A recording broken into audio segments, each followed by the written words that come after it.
Hello, and today I'll be using Photoshop CC 2015 to show you how to add a family member in Photoshop. So first thing you're going to want to do is search Photoshop online and go to about the second link there. And then you can just search on the site. Up in the top right corner you can either decide to buy now or get a free trial depending on what you're planning to do with Photoshop. If this is one of your first projects, then you might just want to stick with that free trial. But anyway, let's get to Photoshop. I've already got it opened on my computer. The first thing that you're going to want to do is to create a new file. So you go to File, and then New. Up in the top left corner there, you just select that, and it'll come up with this little box. So that's File New. Right up there in the top left corner, you come to this box here, and you give your project a title. In this case, we'll call it Adding a Family Member, since that is what we're going to be doing in the tutorial. And you can leave all the other settings the same. Photoshop has that set up how you want. And then you can go ahead and just click OK. So you won't have to worry about this page here, as this is just something that Photoshop automatically inserts. So what we're going to want to do is go to File and then Open, up there on the top left, and select the two photos you want to open. In this case, we have the family photo and then the additional man that we're hoping to add to the photo.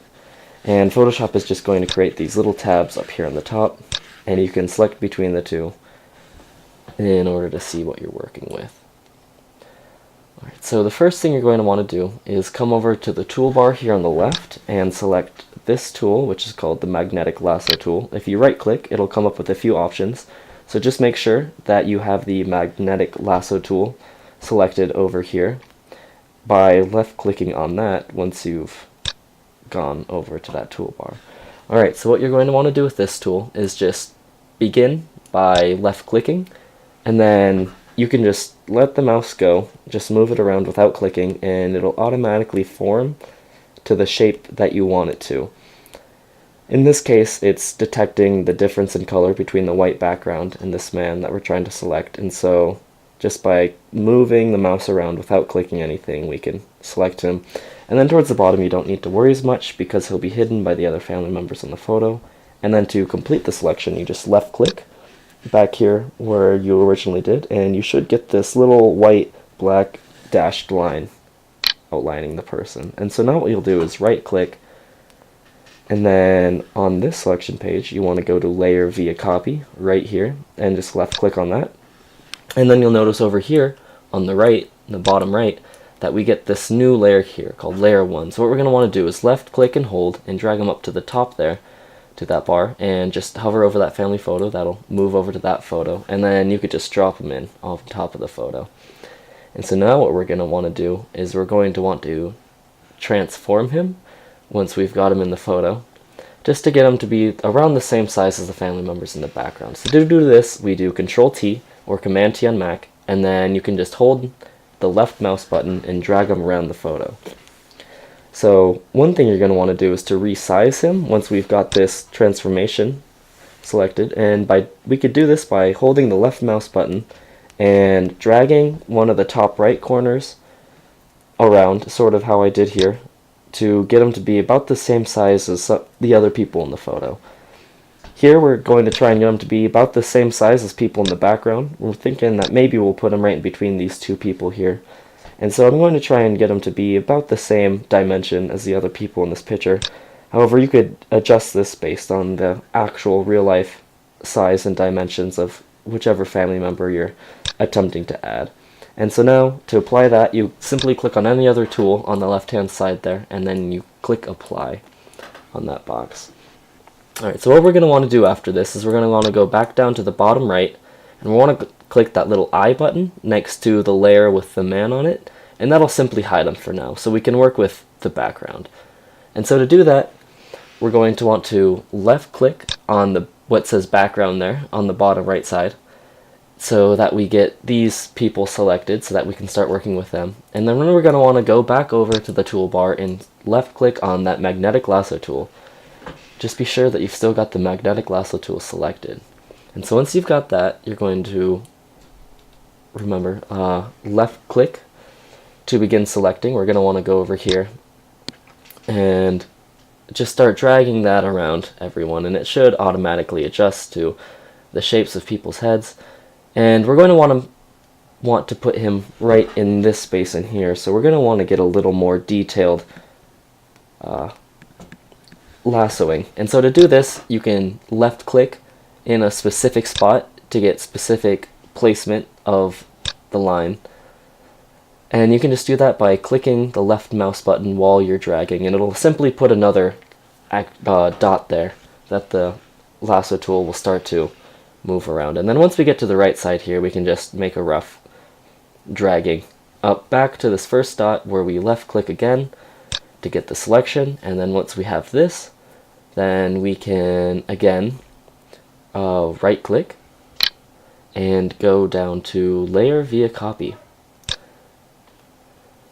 Once we have this, we go back over to the bottom right where we have the different layers. Layer 2 is now the family, layer 1 is the man. And we're going to want to take that top layer, left click and drag down below that layer 2 that we just made. And that'll make it so the man is now behind the other family members, and so he's now in the background of this photo. Once we have that, we want to Control T with layer 1 selected and Command T on Mac and drag him now to be generally where we want him in the photo, which we decided was going to be in between these two people here in the background, and then do some minor adjustments again just so that his sizing looks natural in the background of the photo.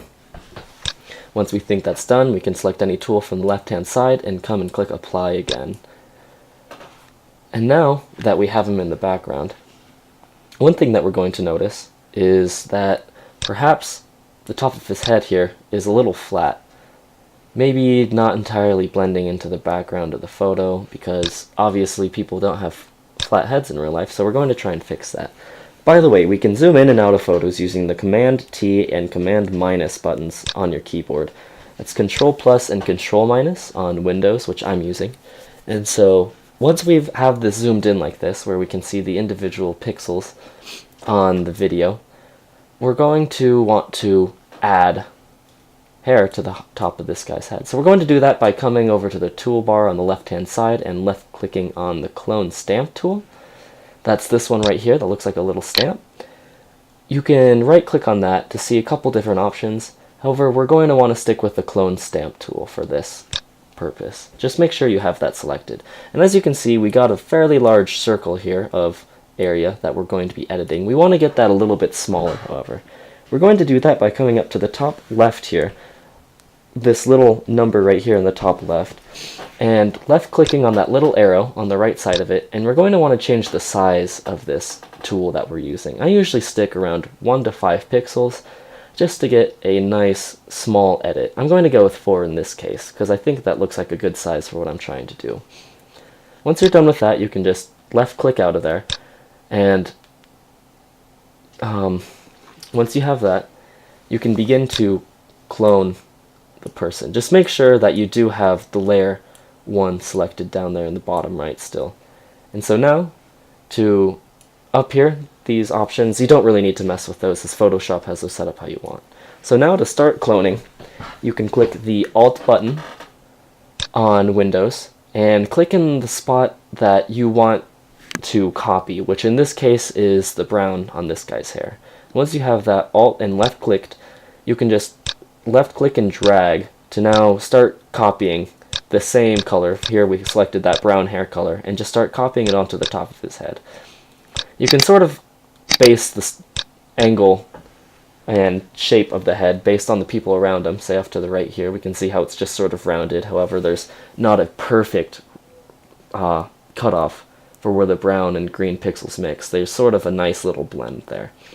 And so now once we have that done, we can zoom back out, Control minus, and we can see that his head is beginning to look normal, like the people's around him. However, one thing that we may notice when we're doing this, hitting Control plus again to zoom back in, is that there's a strange white line around this guy's head still.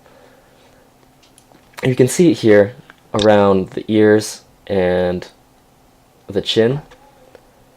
And this is mostly coming from in the previous picture that we took him from. You can see that zoomed out, still just a strange white line. Which, by the way, when we're zoomed in, we can adjust where we're looking on the photo by moving these little bars on the right and bottom.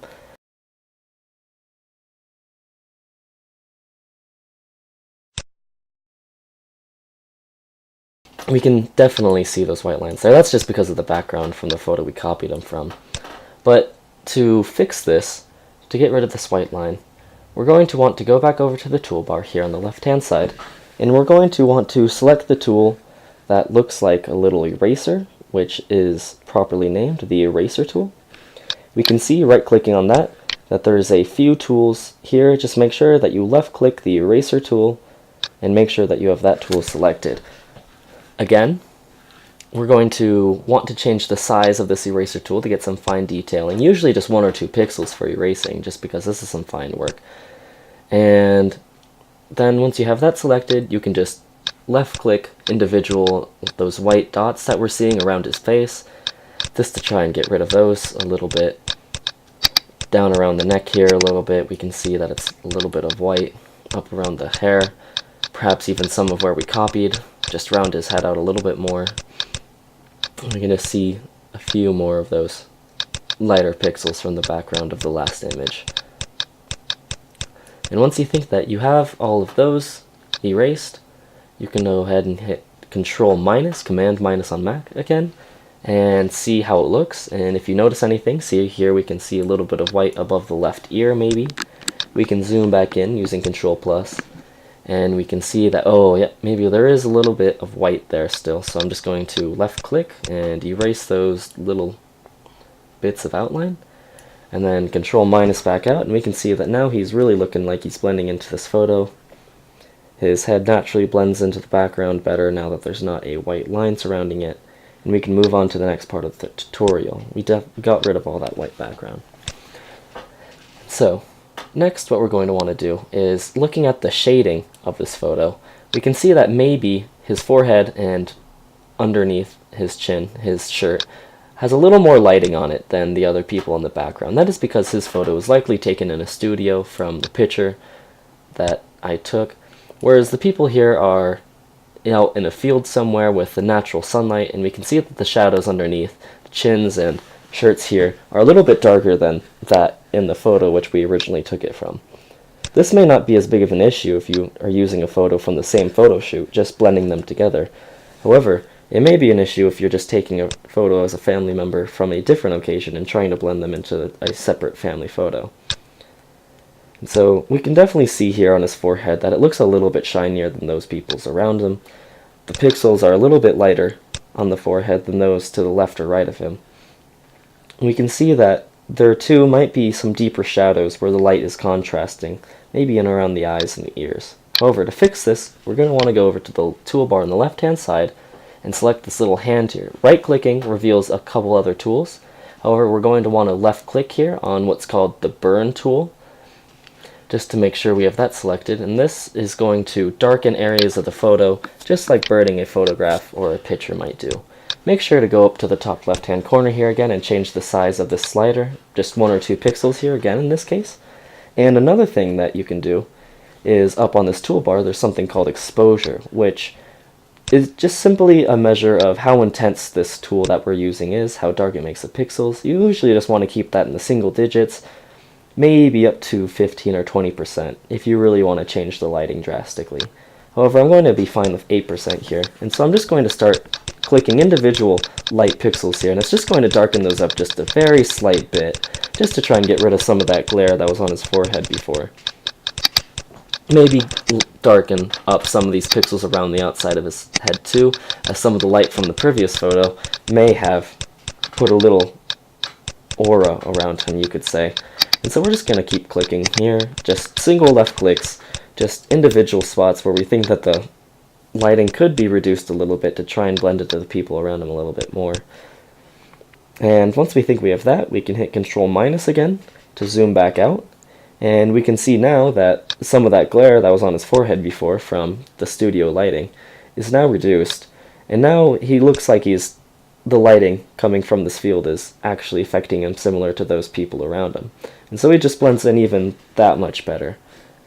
And now that you're done with all of these steps, you can see how he's really blending into the photo, and you've successfully added a family member to a family portrait or separate photo. To save this, we're going to want to go up to the top left-hand corner, do File, go down to Save As, and now you'll open up this folder. You'll want to give your file a name, like saving any other form of document, and then go to Save as Type, and usually JPEG files work the best for emailing or sending to other people. And so we're just going to want to go and select Saving it as a JPEG type, and we can see that's the same type as those other two photos I have. And I'm just going to replace the old family photo with this new family photo, just because I'm going to leave it as is. And so now this is going to come up. Photoshop has the setup how you want. You don't really need to change any of the things here. This is just more details. And so you can just go ahead and left click that OK button there, and then you've successfully saved your Photoshop file.